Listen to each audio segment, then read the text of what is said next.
బులెటిన్లో డీటెయిల్స్ చూద్దాం. వైసీపీ అధినేత మాజీ సీఎం జగన్ ను ఉద్దేశించి పరోక్షంగా డిప్యూటీ సీఎం పవన్ కళ్యాణ్ కీలక వ్యాఖ్యలు చేశారు. మళ్లీ తాము అధికారంలోకి వస్తే ఒక్కొక్కరిని చంపేస్తాం, కాంట్రాక్టర్లను జైల్లో పెడతామని బెదిరిస్తున్నారని అన్నారు. తాము రాజకీయంగా ఒక నిర్ణయం తీసుకుంటే మళ్లీ వాళ్లకు ఆ మాటలు రావన్నారు. 48 గంటల్లో అంతా క్లియర్ చేస్తామని వ్యాఖ్యానించారు. బాధ్యత మరిచి ప్రవర్తిస్తే ఊరుకునేది లేదని తూర్పుగోదావరి జిల్లా పెరవలిలో జరిగిన అమరజీవి జలధార కార్యక్రమంలో హెచ్చరించారు. బెదిరింపులకు తాను భయపడనని స్పష్టం చేశారు.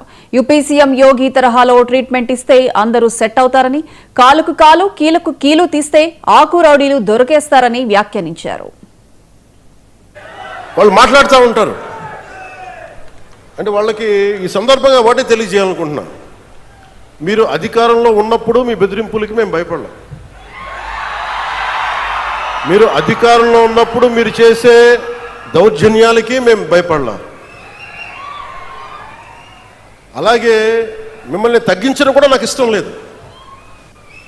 కానీ మీరు బాధ్యతగా మెలగకుండా ఒక్కొక్కరిని చంపేస్తాం, మళ్ళీ మేము వస్తాం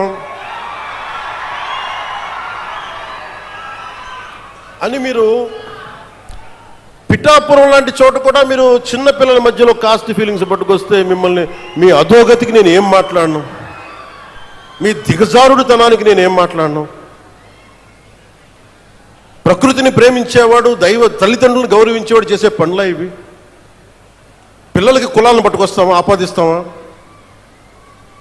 వేరే దారులు లేవా మీకు పాలిటిక్స్ గురించి మాట్లాడడానికి? సిగ్గుందా ఒక్కొక్కరికి అలా చేసే వాళ్ళకి? మాకు నోరు లేదనుకుంటున్నారా?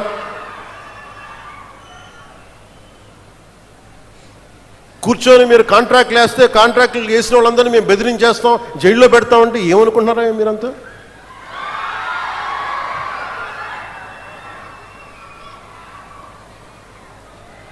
మేమేం మాటలా గుర్తుపెట్టుకోండి. అలా బెదిరించే సమూహం ఎవరైనా సరే,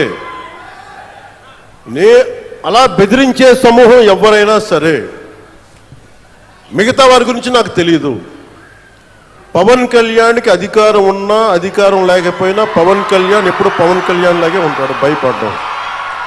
మీకు కరెక్ట్గా యోగి ఆదిత్యనాథ్ లాంటి ట్రీట్మెంట్ కనుక ఒక్కొక్కడికి ఇస్తే,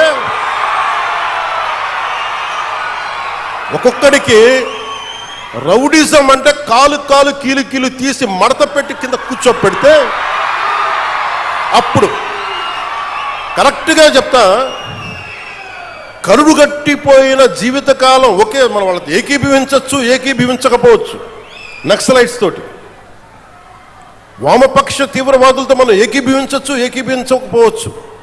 అలాంటి బలమైన ఆర్గనైజేషన్నే కకావికలం అయిపోయిన పరిస్థితుల్లో ఉంటే ప్రభుత్వం తలుచుకుంటే, అలాంటిది ఇన్ని లక్షల మంది పోలీసుండి, ఇన్ని వందల మంది ఐపీఎస్లుండి, 1000-2000 ఉన్న డిఎస్పీలుండి, అలాంటి కిరాయి గ్యాంగుల్ని మెయింటైన్ చేసే వ్యక్తుల మీద 2 రోజులు 48 గంటలు మీ చుట్టుపక్కల ఎవరున్నారు, వాడి పేరేంటి అన్ని కనుక్కొని ఒక పొలిటికల్ నిర్ణయం తీసుకుంటే మళ్ళీ ఎప్పుడు ఇలాంటి మాటలు రారు మీకు.